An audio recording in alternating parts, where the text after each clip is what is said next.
$8 million for, you can't have him playing, that bad in my book. And even let's say, because points aren't everything, but an assist a game. I mean, we know that Carmelo Anthony is an isolation player, but you can pass too. Yeah. So, I mean, at this point, do the Lakers even want Carmelo? Do the Rockets even want Carmelo? I mean, the Rockets just lost Trevor Ariza to the Suns. So, which I don't know why Trevor Ariza would leave a championship contender to go play for the Suns. Yeah. So, I mean, they lost their starting small forward. Excuse me. They lost their starting small forward. Do they...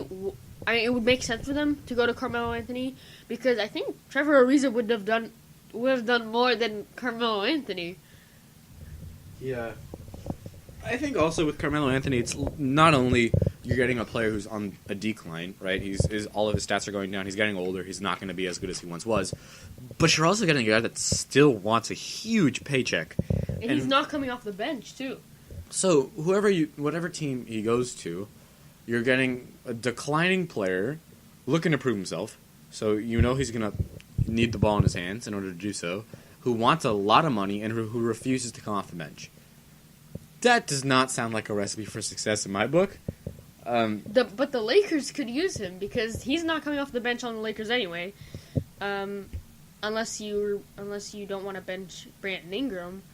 But I think it would be worth it. Keep Carmelo. You can even put Carmelo at the 4 and keep LeBron not at the post, but because Carmelo can play the post. Yeah. So you could keep him there, then keep LeBron where he's supposed to be. That could work.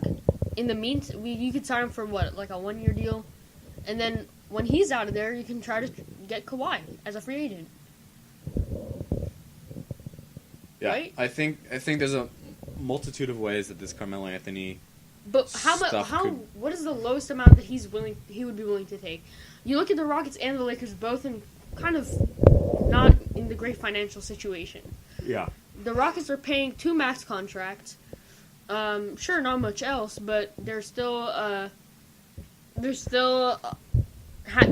to pay people. They don't really have the money, so I don't know how much less money is Carmelo willing to take. Yeah, I don't know. Plus, I mean, you have to factor in it's not only just Carmelo, right? It's the rest of the league too. You have to look at what other people are paying for small forwards and what their talent would compare like. You saw the Suns paid $12 million for Trevor Ariza. So you have to compare Ariza to Melo, see who is probably worth more and how much more. So negotiating a contract for a guy like that is also going to be tough. So let's branch away from Melo, and we've talked a lot about free agency in the last couple of weeks. We're going to go over to branch out a little bit and talk about more of the league in general. We've seen a lot of superstars over the past couple of years move west. We saw Jimmy Butler, Paul George, Carmelo Anthony, and now LeBron James. Those are 4 superstars who really led teams that could have contended for a championship a couple years ago, now all in the Western Conference. As a fan, would you like to see a playoff that eliminated conferences and just had the best 16? As a fan, from a fan's perspective. Yes. If you're the league, though, what do you think? I think yes, too. Really? Yeah, because I think that ups the competitiveness. I mean, you see 8 seeds in the West better than like the 5th and 6th seed in the East, right? Yeah. So I think it makes everybody a little more competitive. You don't have that fallback if you're in the East. Like, all right, well, we can win like 40 games and we'll still be in the playoffs. Like, you don't want to get to a point where the Brooklyn Nets are on the verge of being in the playoffs right now. So I think it makes more sense for it to just be the best 16 teams. But on another league's perspective, that lowers sales. Let's say you're an Eastern Conference owner. Let's say you own the Detroit Pistons, a team who did not make the playoffs, a team who doesn't have a really good chance of, who will hopefully increasing chance of making the playoffs. They didn't make the playoffs in the East, so let's say you're the owner of the Pistons. Right. you're a team that you're kind of on the verge of the playoffs. You could make that push, win a couple more games, get like 1 or 2 free agents, really do well. So you're a team that you're on the border. You could make that push, get into the playoffs. But now it's 16 teams, and now it's probably going to be dominated by Western Conference teams with a couple Eastern Conference teams, lowering your chances of going into the playoffs. How do you feel about that? I feel like I should bandwagon onto a different team and buy them. Okay, no, for real though, I think that as a team, obviously, I mean, they have Blake Griffin and Andre Drummond. Rebuild. Because you can't make the playoffs even when it's East-West. So I think that if they want their best chance, they gotta get money. They gotta get some players back in the East. See, but that's exactly what I'm saying here. If you're an Eastern Conference owner, changing it to 16 teams just eliminates a lot of potential for your team. And if you think about it, teams that make the playoffs, you're getting more money, right? More ticket sales because you're playing more games. So here's what I think. Hold on, wait a second. There's more prospect for free agents because they think that they have a chance of making it to potentially the finals, winning a championship.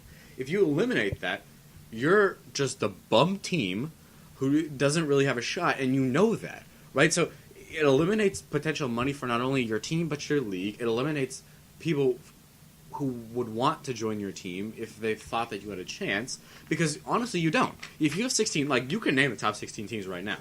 It's not going to be as competitive, I think, in the Eastern Conference as it is now. I mean, you talk about in the West also, you had the Spurs, I think it was not this past year but the year before, the Spurs who were a 2nd seed and then lost 2 games and dropped to the 6th seed. Right? Like, there's a certain level of competitiveness that you lose if you merge the two.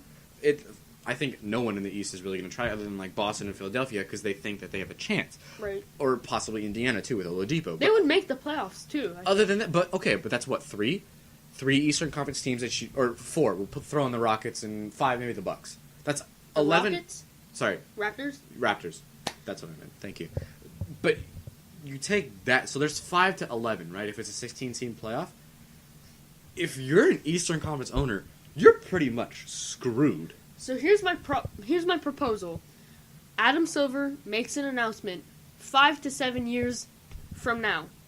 We are changing the format to only the best 16 teams in the whole league. Yeah. You have 5 to 7 years to bust your ass and get some players. Make your team, like, make this as like a time where everybody has a chance to, like, everybody has a safety. They know they have a goal that they have to, that everybody will be, like, fighting for their lives, right? Yeah. People who already have good teams are going to like, back off and just make sure that they re-sign. And people that don't have good teams are going to pay a lot more money. This would be so beneficial to the players. If they give them a few years until the playoffs just get the best 16 teams, players that are decent are going to get a lot more money, because it's going to be a lot more competitive to get good players. I think that instead of focusing on this year and only this year like we have been all the time, I think if you set that milestone that, like, from 5 years from now, you can have a decent team, I think a lot of the best teams are going to say, all right, 5 years, we have 5 years to make this work. And I think that could even improve the whole, well-being of every single team. I think every single team could have a shot. I think that especially the really bad teams who don't have a big payroll, they can pay the big-name players in the coming years. Okay. What? Whoa. Are you not a big fan of the 5 years? No, I'm not. Because I tell you why. For 5 years, we're going to get the most boring playoffs we've ever seen. The Western Conference, everyone's going to be on the edge of their seat. You're watching the Lakers, you're watching the Rockets, you're watching the Warriors, you're watching good basketball. And in the Eastern Conference, I'm watching 2 teams play at the YMCA. Like, it's I'm going to be blunt and honest here. It's going to be Kyrie Irving, who's probably just going to walk down the red carpet as if he were, like, swatting flies.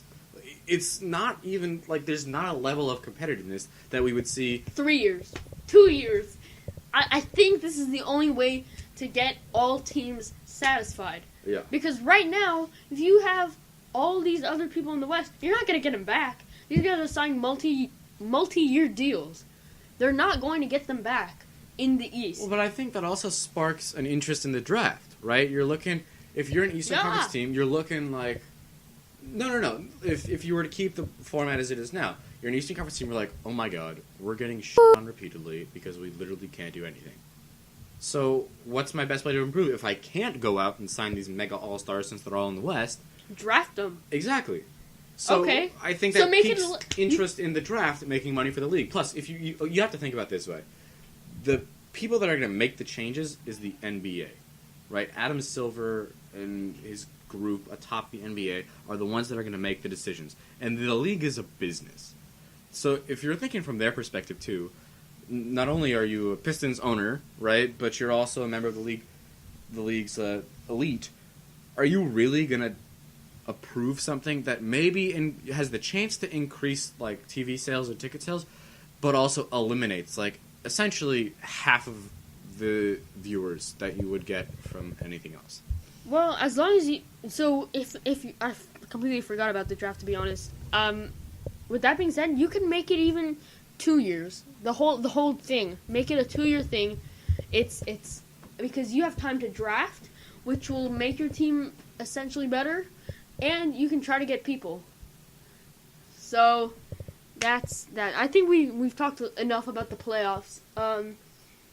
Should there be less rounds in the playoffs? No, I don't think so. I think the playoffs is fine the way it is, but I think if you're going to make an adjustment, it would be the 16 teams, just best 16. I don't think that in terms of rounds or season length or any of that kind of thing, I don't think that you really should make an adjustment with that. Keep it the way it is. How about the shorter season?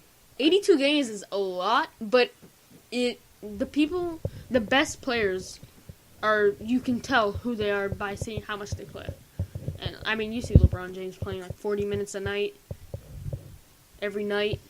I think it's also history, right? Like, you look back, the best teams, and it's been this way for, 30 years, everyone's played 82 games. It's just a measurement at that point, right? A couple years ago, the Warriors went 73-9. I wasn't a fan of that team. They didn't have Kevin Durant, so f*** them, right? But it's a respectable team that went 73-9, and it sparks that comparison to the 95-96 Bulls, who went 72-10. So I feel like if you eliminate games, you shorten the season, it's not as clear of a measurement to a player in a team's success as it is now. Okay. I think that maybe you're right. It kind of has become like a measurement. I guess keep it the way it is. It's super long, but then again, the MLB, baseball has like 162. Yeah, so I think we're fine in that perspective. How about a 4-point line? I don't like it.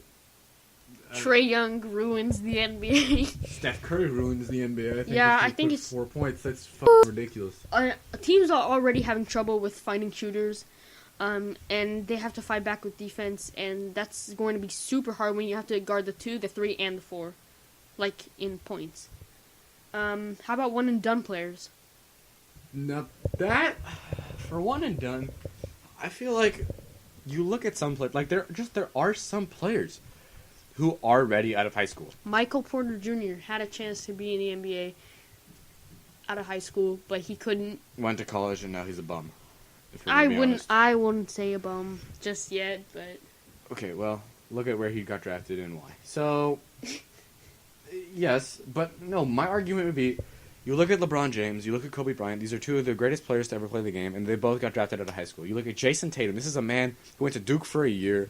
He did well at Duke. Did okay. But he did really well in the league. But he did so well in the league, and I question how much, just how much he did at Duke, and how much was his natural raw talent out of high school. So, plus I feel like it's not necessarily that you need the year in college, but it's an age and a maturity, right? Like there was a guy, I can't put my finger on his name, but he did not go to college. He, instead of spending the year going to college, he spent the year prepping for the draft and for the NBA.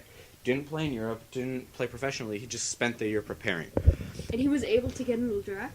I don't remember if he was drafted or not. I don't think he could. It's more of the fact that, like, it's a different approach if you take away the one and done rule, whereas if you kept it. So I don't know. I have no problem with it. I mean, obviously, I would like to see the players spend more